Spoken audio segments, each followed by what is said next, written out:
For the first project, I'm doing unpaper towels and I'm using a fabric that's 100% cotton and it's a flannel. And it's nice and thin, but it has a really nice texture to it.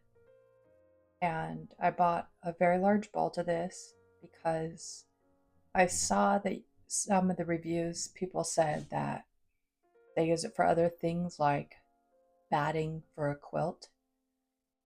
And so I feel that I can use this for multiple projects. I started by cutting the sizes of the unpaper towels and I made them approximately what I thought the size would be, but you could do whatever size you wanted. You could do really large ones or really small pieces, but I generally see them this size. And I'm using the serger machine for this project, but you could just cut it with pinking shears or zigzag the edge. You could also do a rolled hem. So I'm using the serger machine, going around and curving at the corners. And that's it for this project. The reason I chose this cream color is because I like it for a lot of things around the house. I like a lot of creams and whites, like towels, bath towels, hand towels, sheets, other linens, because they wash well together. It's easy to clean them.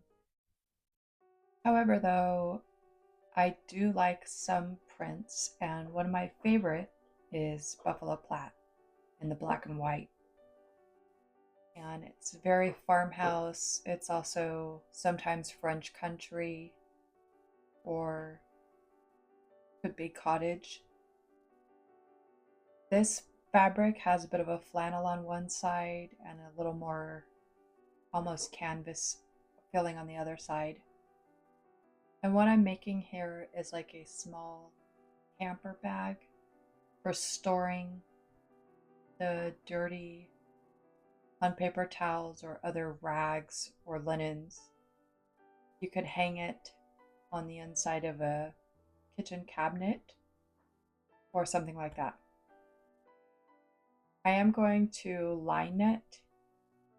I feel like lining it's nice because it gives it a little bit of a sturdier feel.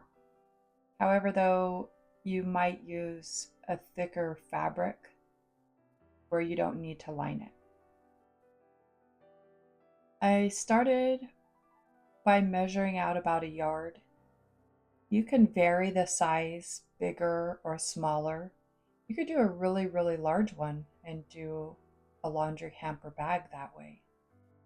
Or you can do a little tiny one to hang off of your bathroom shelf or something to use unpaper towels in the bathroom. So I started by sewing the ends and using a zigzag stitch and then turning it right side out. Now this part, I feel like I should have pressed it and sewed along the edge. So skipping that step, I probably shouldn't have skipped it, but it's not a super huge deal. It's not totally necessary. It would have just looked a little more polished. So after I sewed the ends together, I turned the bag with right sides facing and I'm pinning it, and I'm just going to sew and zigzag stitch down the sides. And then you have a lined bag, very easy. It's a very simple one. After I turned it right side out, I then decided the way to hang it would be ideal to have little buttonholes on the back. So I just sewed a few buttonhole, the part that the button goes into. You could use a rivet if you wanted it to be a sturdy little metal piece there. You could also put, just sew on a piece of ribbon, go across and hang it from one ribbon. You could also put a dowel in there so it's nice and stiff on the back. For the next project, I'm making washable, reusable bread and produce bags. I'm using 100% cotton muslin, this Osnaburg press, which is one of my all-time favorite fabrics. And I really like having a large bolt on hand to use for many different projects. I started by cutting long strips of the fabric to decide the size I wanted. Now, when I cut them, I thought that I was making them quite large, but honestly, I feel like I could have went a little bit larger in the size, especially for the produce, because right now I'm using the vegetable one for potatoes. And we like to purchase produce and stuff in large amounts if we're not growing our own. And I not zigzag stitch. You could do a zigzag stitch, but I use a serger machine and I sewed on the top and bottom edge on the short ends. But right after that, I ended up just sergering around the whole edge. So I recommend just doing the whole rectangle all at once. And then I did a double fold on the ends and just pressed it with the iron and stitched it. And then I stitched and sergered up the sides after I laid right sides facing together to create this similar shape to the last project, just a simple bag shape. I wanted to add a drawstring, and this is a hemp cord that's for like jewelry making that I got at a craft supply store. And I'm using an upholstery needle. This upholstery needle is nice and thick and it has sort of a sharp point, but it's not overly sharp to where I'm trying to weed it through the fabric and it's catching. And I chose to make the drawstring like this so it was very simple and easy. But I also wanted it to be very thin, so when I wash it, if I want to hand dry them, it doesn't take a really long time for a piece of rope in the end to dry. Even if I put them in a dryer, sometimes like if there's a lot of bulk, it'll still have a dampness to it. I didn't want that. I also cut out some heat transfer vinyl on the Cricut machine. This is a font that I created. You could just use any font you wanted. They also have a lot of different designs on there if you type in vegetables. Some may have pictures of broccoli and such. Now, this next project I was really excited about, and this is to make your own beeswax wraps. You can buy the wraps already made, but when I do research, they say that they wear out after you use them a lot of times. I guess the beeswax eventually can kind of wash off and stop sticking together. And I thought, why not just add more beeswax if they start to lose their quality? I also thought it would be fun to make your own and make whatever size you want and use whatever fabrics you wanted. I chose to use this green and cream gingham. You also have to use 100% cotton.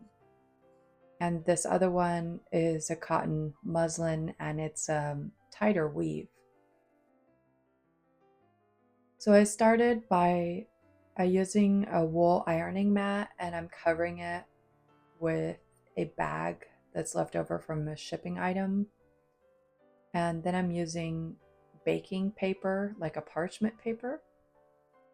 And you put the fabric on there and you sprinkle the little pellets and cover it with more parchment and heat it with the iron. Now, I thought they would turn out a little more even, but for some reason I could not get the little pellets to spread out enough, even if I ironed them for a long time and I went back. I feel like on the solid tan colored or cream colored muslin, it really showed and looks spotty.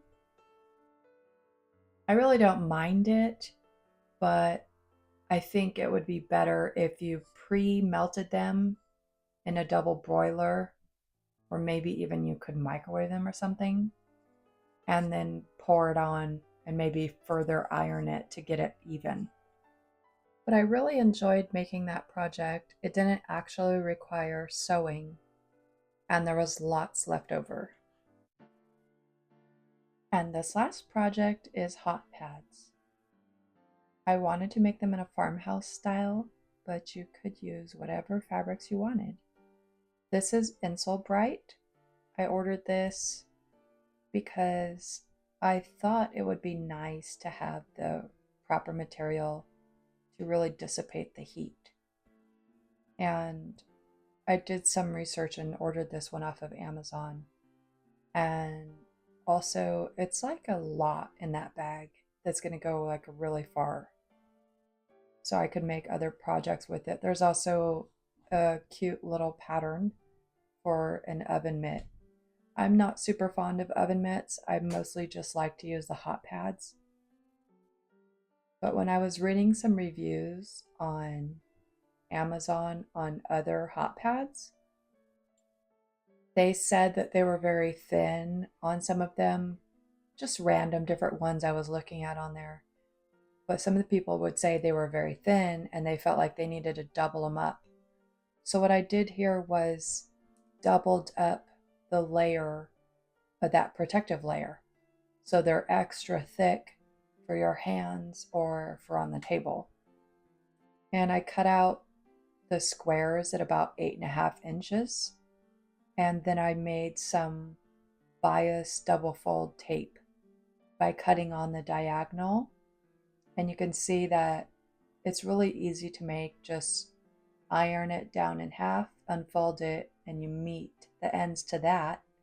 And then you iron it together, and it gives you a nice clean edge to sew around your hot pads or pot holders.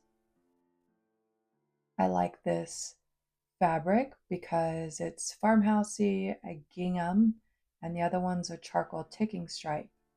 But I would also like to mention that it's 100% cotton. And when I did research as well, any of the hot pads or oven mitts or anything seem to always be 100% cotton.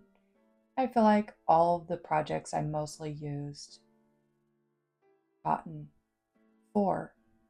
And I wanted to make them nice and quilted together. So I just used some of this chalk. I really like that chalk. It has like a little sharpener, and I sharpened it to a point to make a really nice line. You can't see the lines that good on camera, but in person I could see them perfectly fine to sew. And I just sewed them in this grid pattern, and I just kind of eyeball trimmed the corners to round them. And after that, you sew the double fold bias tape around the edge. One of them I sewed it on just by holding it on there, and the other one I tried by pinning it. I feel like I kind of like the pinning it method a little better, so you don't miss any of it off the edge and have to go back and re-sew any spot there. And then when you get to the end, don't trim it, let it hang off and sew it and make a loop around with it. And then you just attach it. And that's it for that project. Very simple. And you can make really cute fabrics, whatever is your favorite. Thank you so much for watching.